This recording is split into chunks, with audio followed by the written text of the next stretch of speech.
Now, Kevin, very disappointing evening for your Chargers there. You're just out of the huddle there. Can you sum up what you've said to those young men there this evening? I suppose I broke it down. We lost a hurling match, and that's what we lost. It's how they bounce back from it is the big thing.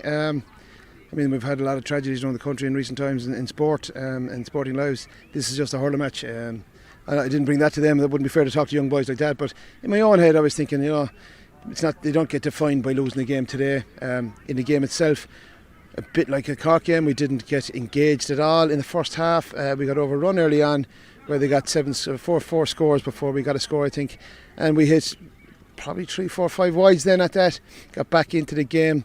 We briefly spoke about that, getting back into the game, and then the soft goals kind of killed us. And they were soft goals, there's no point in saying otherwise. It's probably the concentration for one. And then at half time, we had a chat. But when we were in the huddle there, these are fantastic lads. There's 35 of them. We had one or two lost an opportunity to play over the year through illness and injury. And we always said the strength of that group is the group.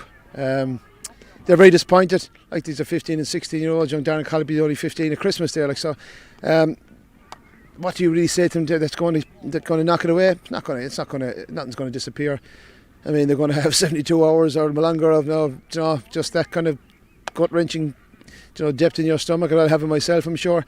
But these are fantastic lads. Listen, the majority of them will go on and play with the county later on at some level. Hopefully, some of them will get to the senior level. But really, that's why you have to say to them that don't be defined by today. Go on back to your clubs and play hurling. But the biggest thing I suppose we ask them is that, and I said it there a minute ago, the strength of the group, that when they see each other again, whether it be next week, next month, 10 years time, that they remember the year they had, because we had a fantastic year, 70 odd sessions between gym and field, and in that time there was a great bond between them, that if they were to lose that, I'd be more disappointed than losing the match. But losing that friendship and the small bit of bond they built up, because those are the things that sustain them later in life. We know that ourselves. I wish I was as young as them and had the opportunity to have that, But yeah, we've all had friendships through sports, and I'm fortunate to have it through GA, and they'll have it. So that's what we tried to impress on them, that they've created something. They're still County Myers in 2022. They still give us great days and great excitement. They still had great laughs. So that's what we spent the time really talking about in the huddle. It's not the time to talk about the match. Yeah, but we can talk about the match briefly anyway. The key period of the game for me was maybe 5 or 6 minutes before half time. They get the two soft goals, they get tack on a couple of scores, and it really left them mountain to climb in the second half. We got 2 or 3 points to say just before that, and they get the soft scores, bit of concentration lapse there.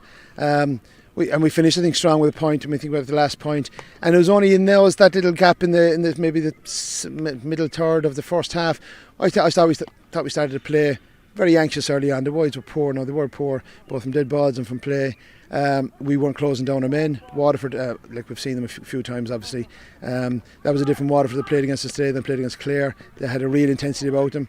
Physically, they're bigger than us. So we played them at 14 in the Forrestal, and I'd say we'd known the height of 50, 60% of them in the Forrestal, and they're still big men. But they were well able to hurl, and they played to a very good system.